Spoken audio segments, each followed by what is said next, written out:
दोस्तों कहते हैं डायन की नजर दुनिया में लगने वाली सारी नजरों से घातक और खतरनाक होती है। पुराने समय के लोगों के मुताबिक एक बार इंसान को मौत नसीब हो जाए पर डायन की नजर न लगे वरना उसका अंजाम मौत से भी बदतर होता है। ऐसा ही कुछ घटा था अशोक के साथ जब वो आधी रात को गांव के खेतों से होते हुए अपने घर साइकिल पर सवार होकर वापस लौट रहा था और आगे उसके साथ क्या कुछ खौफनाक घटा या घटने वाला था। तो आइए जानते हैं इस कहानी में। यह बात है साल 1998 की। अशोक जो कि उत्तर प्रदेश के सिलवट चौक का रहने वाला था। अशोक दरअसल दूध दही मावे और डेयरी प्रोडक्ट्स का धंधा करता था। साथ ही वो अपने खेतों का काम भी संभालता है। उसकी जिंदगी बहुत ही अच्छे से कट रही थी। सिलवट चौक में चुड़ैलों और डायनों को देखे जाने के ऊपर काफी चर्चे हो चुके हैं। इसी तरह अशोक आधी रात को अपने गांव लौट रहा था। दशहरा का समय था। बगल के गांव में कोई फंक्शन था जिस कारण अशोक ने मिठाइयां और दूध पहुंचाई थी और काम खत्म होते होते रात के 11 बज गए। अशोक बड़े ही आराम से गुनगुनाते हुए गांव की कच्ची सड़कों से सटे जंगल से गुजरता हुआ अपने घर की तरफ जा रहा था। तभी उसे टॉयलेट लगी तो वो उतरकर एक पेड़ के पीछे चला गया। वो जैसे ही उस पेड़ के पास पहुंचा तो उसके रोंगटे खड़े हो गए। उसका पूरा शरीर कांप रहा था। उसने देखा 4 औरतें सफेद साड़ी में खुले बालों के साथ तपस्या में लीन थीं। अशोक की भागने की हिम्मत नहीं हुई, इसलिए वो कपकपाते हुए उसी पेड़ के पीछे दुबक के बैठा रहा और उन डायनों की साधनाओं को देखने लगा। तभी अशोक ने देखा कि एक डायन किसी छिपकली के जैसे सिसक रही है और एक दूसरी डायन किसी मृत शरीर में अपने नुकीले नाखून गड़ाकर उसका दिल बाहर निकाल रही है और उस शरीर के खून को बड़े सुकून से पी रही है। इतना सब देखकर अशोक की हिम्मत ने जवाब दे दिया।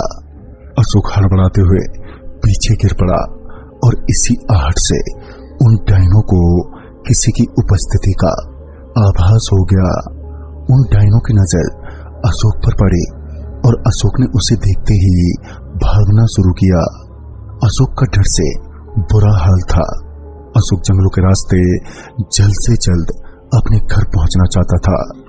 वो डायने भी उसकी तरफ तेजी से भाग रही थी पर अशोक एक छपरे की मूर्ति के पीछे एकदम से छिप गया और वहीं दुबक कर भगवान को याद करता रहा। तभी अशोक ने देखा कि वो चारों डायने उसे हर जगह इधर उधर पागलों की तरह ढूंढ रही थी।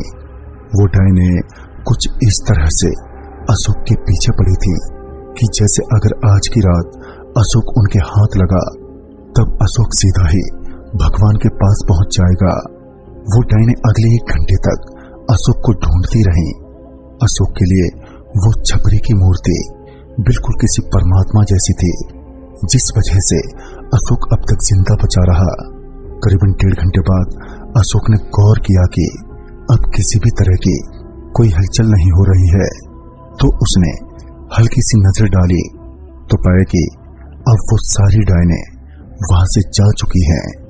अशोक हल्के कदमों से आगे बढ़ा और पूरी रफ्तार से वो जंगल पार करके घर पहुंच गया।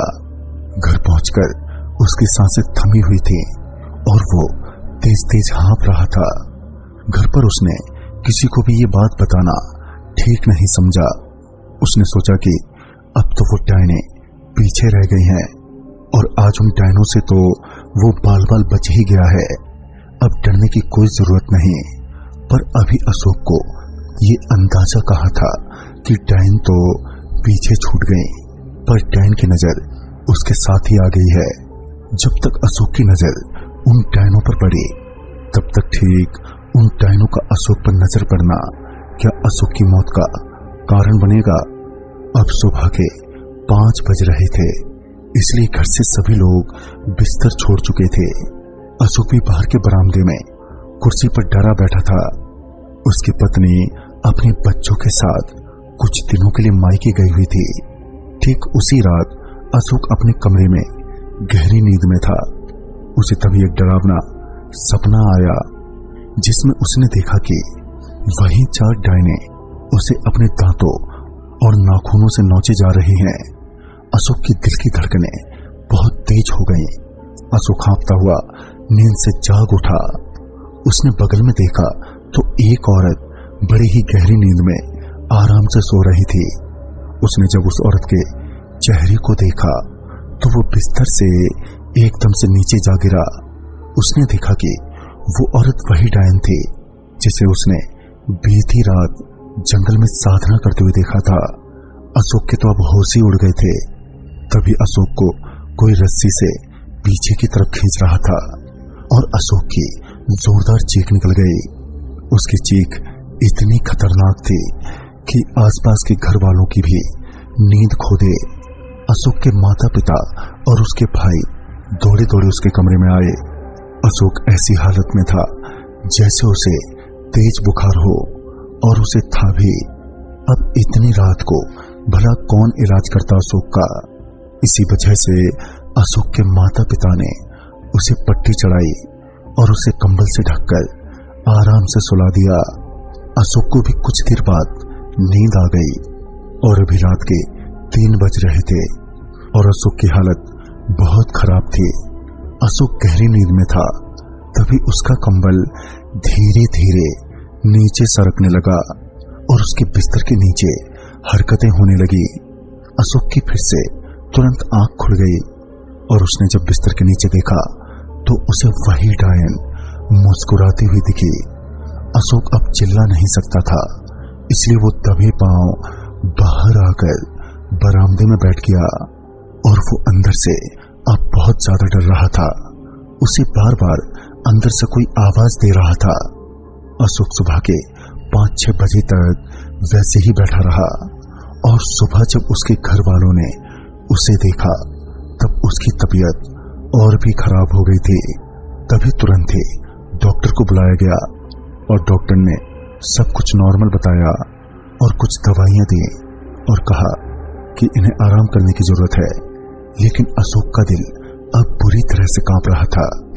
उसे इतना तो पता था कि अब वो डायने इसका पीछा करते करते यहां तक आ पहुंची हैं और उसने कल एक एयर आवाज भी सुनी थी जिसमें कोई कह रहा था कि बस 7 दिन और। अशोक ने भी ये कहीं पर सुना था कि अगर कोई शख्स डायन की साधना को देख ले और अगर डायन की साधना भंग हुई तो उस शख्स की 8 दिनों के अंदर मौत हो जाती है। अशोक का अब घर वालों को बताना बहुत ही जरूरी था। इसी वजह से उसने घर के लोगों को सारी बातें बता दी। घर के लोग भी अब बहुत चिंता में पड़ गए। अशोक के पिता को डायन के बारे में बहुत कुछ पता था और साथ ही उन्हें इसका अनुभव भी था क्योंकि डायन के ऐसे किस्से घट चुके हैं गांव में। उसके बाद अशोक के पिताजी एक बड़े योगी से मिले जिन्हें उन्होंने सारी बातें बता दी। तभी उस योगी ने कहा, तुम्हारा बेटा खुशनसीब है जो पहली रात में ही उसने ये सब कुछ बता दिया। 2 रातें अगर और बीत जाती तब मैं तो क्या खुद भगवान भी नहीं बचा पाते। डायनों में भी अलग जातियां होती हैं और ये डायन गालम किस्म की डायन है जिन्होंने मनुष्य जीवन में ही डायन की शक्तियों को प्राप्त करने का निश्चय कर लिया था। ये डायनें बहुत शक्तिशाली होती हैं और आसानी से पीछा नहीं छोड़ती। 64 घंटों के बाद ये डायनें अपने शिकार पर पूरी तरह से काबू पा लेती हैं और धीरे धीरे उसे खोखला करके उसे जान से मार देती हैं। उसके बाद वो योगी अशोक के पिताजी के साथ उसके घर आए। उन्होंने अशोक को एक कमरे में बंद किया और कुछ समय तक सबको बाहर भेजा। बाहर आने पर योगी ने बताया कि इस पर 4 डायनों का साया है जो इसकी रूह के ऊपर कब्जा करके अपनी साधना को पूरा करना चाहती हैं। अशोक के कारण उन डायनों की एक लंबी साधना भंग हुई है। साथ ही उनका असली रूप भी अशोक ने देख लिया था। बस इसी बात का बदला लेने वो डायने आई हैं। फिर अशोक के पिताजी ने पूछा, अब इससे बचने का कोई उपाय?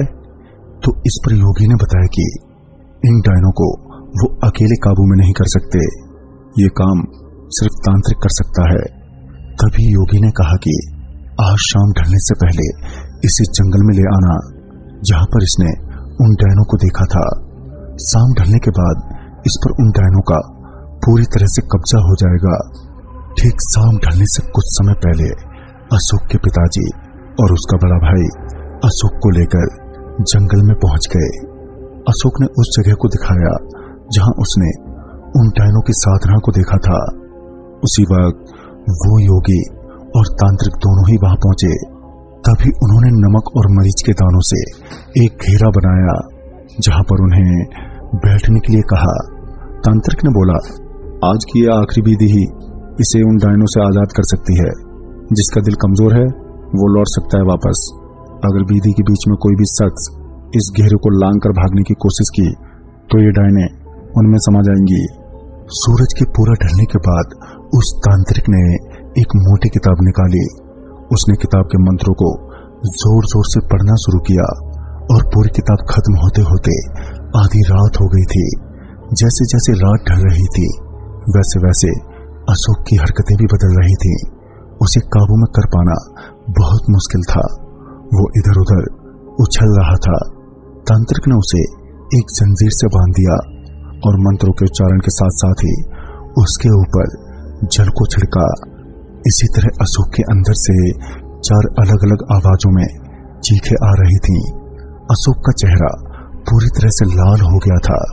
उसके भाई और पापा भी डर रहे थे और अफसोस भी मना रहे थे। आखिरकार तांत्रिक ने अंत में एक कैंची से अशोक के सर पर मारा, जिससे अशोक वहीं नीचे गिर गया। अशोक बेहोश था और उस तांत्रिक ने उस कैंची को अपने बक्से में रख लिया। उसके बाद तांत्रिक ने बोला, वो डायने अब इस बक्से में कैद हैं। अब ये बिल्कुल सुरक्षित है। कल सूरज की पहली किरण पड़ने से पहले इस घेरे को पार नहीं करना। और ठीक अगली सुबह सभी लोग घर पर आ गए और अब अशोक बिल्कुल ठीक था। पर एक हफ्ता बाद अशोक के साथ घटा सब कुछ सारे गांव में फैल गया।